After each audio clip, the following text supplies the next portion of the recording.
Lester Horton created his modern dance technique 40 years ago.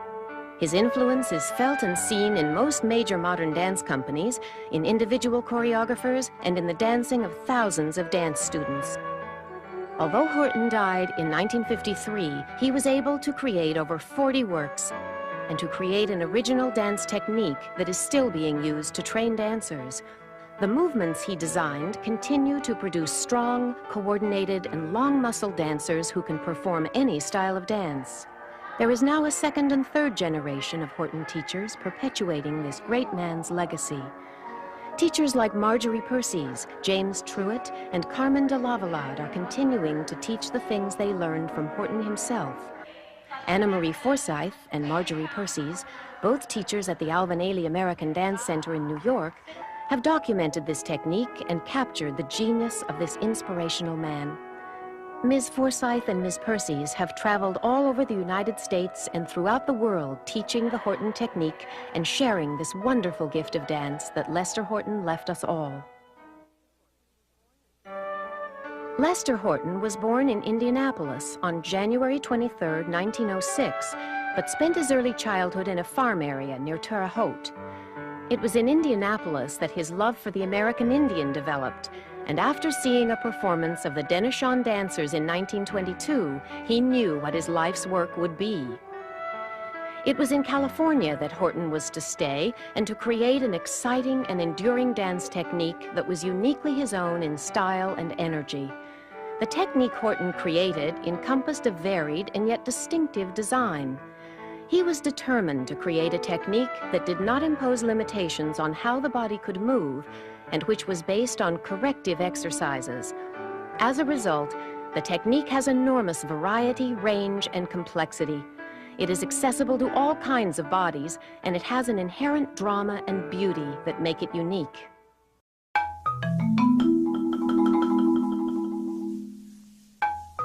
Lester Horton was born in 1906 in Indiana. He developed a unique anatomical technique that focuses on strengthening the entire body and creating a well-rounded, dynamic dancer.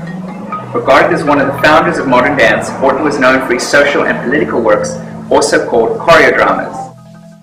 His legacy lives on through the dancers, students, and audiences that were inspired by his life.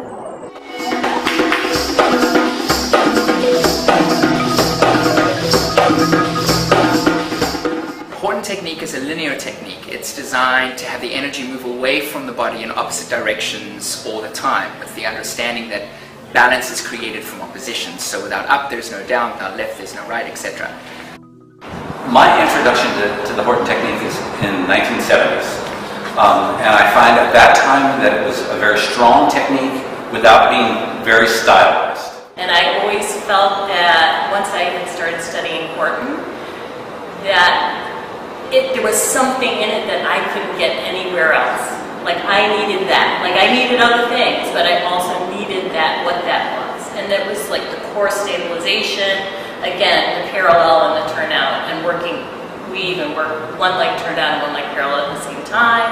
And that's really unique. And then all the lateral work to stabilizing the trunk. What the Horton technique did for me was it incorporated what I already understood as a ballet dancer in terms of line and form, but it brought in to my training and my dancing other elements, freedoms, other strengths, the use of the floor, the use of gravity in new ways, the use of my core, the center and the pelvis. And I have always felt that it is an incredibly strengthening technique for any dancer.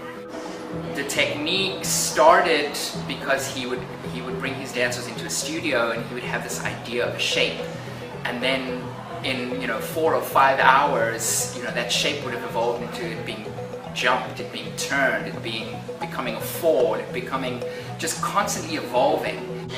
1, 2, 3, 2, 2, 3. 3, strike on 4. Head to the shin, head to the shin, head to the shin. Let go on 5. Place it back on 6. Swing through on 7. Okay? First group. 1, 2, 3, straight. Let go. 6, 7. 1, 2, 3, straight. Let go. 6, 7. powerful. It was energized. It was full movement, full out, full lines. It utilized everything. We were flying in the air, we were on the floor, and it was in the same moment.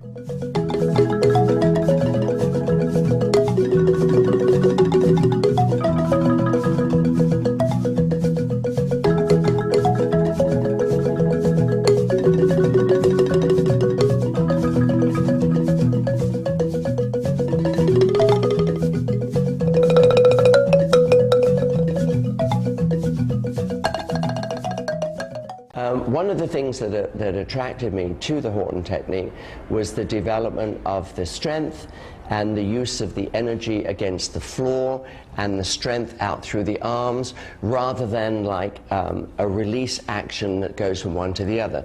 Movement for the sake of movement is not beneficial, and it's never interesting, either choreographically or from a training point of view. You have to build the strength and training into the body, and if you do that, then anyone can use that at a later point.